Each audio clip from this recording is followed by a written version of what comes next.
My name is David Fathi. I'm director of the ACLU-National Prison Project in Washington, D.C. Okay, so David, the thing is that what's sort of startling to a lot of people and something that a lot of people like a lot is that the prison project has come out really against solitary confinement. Now, why is that? And why is that?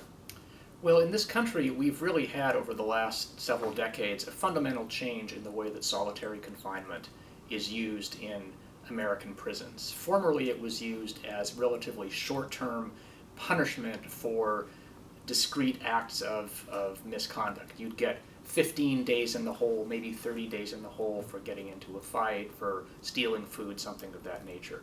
But what we have gone to now is the massive use of solitary confinement as a long-term management strategy for not for what prisoners have done, but for what we think or we're afraid they might do. And so as a result, you have many thousands of prisoners in solitary confinement in this country at any given time, and you have prisoners staying in solitary not for 15 days or 30 days, but for 1 year, 2 years, 10 years, 20 years.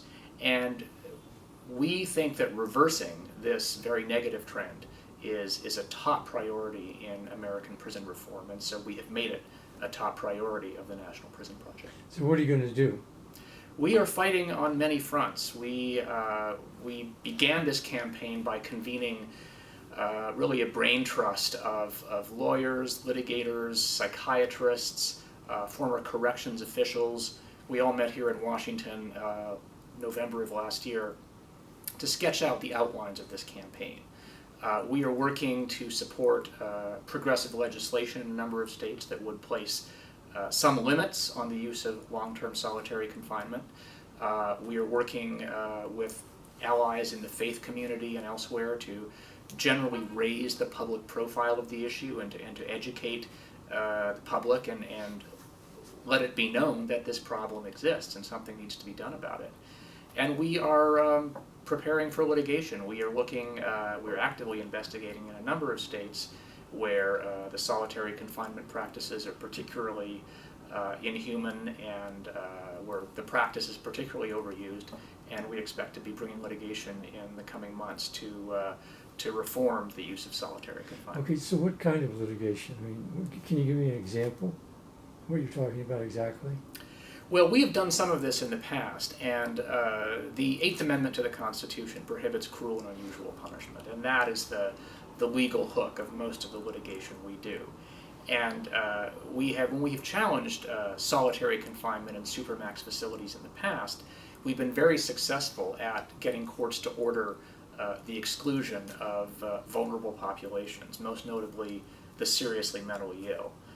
Because however hard solitary is on people of ordinary resilience, it is absolutely shattering to people who have pre-existing mental illness. So we have a pretty unbroken track record of winning those cases, of getting the mentally ill excluded from solitary. But they're not the only ones who suffer. And so we are investigating the possibility of challenges that aren't limited to just that particularly vulnerable subpopulation. But, I mean, do you see other vulnerable populations? Yes, juveniles is one in particular. There has been in the last several decades, as the use of solitary has increased, the practice of housing juveniles, people under 18, in adult prisons and jails has also increased.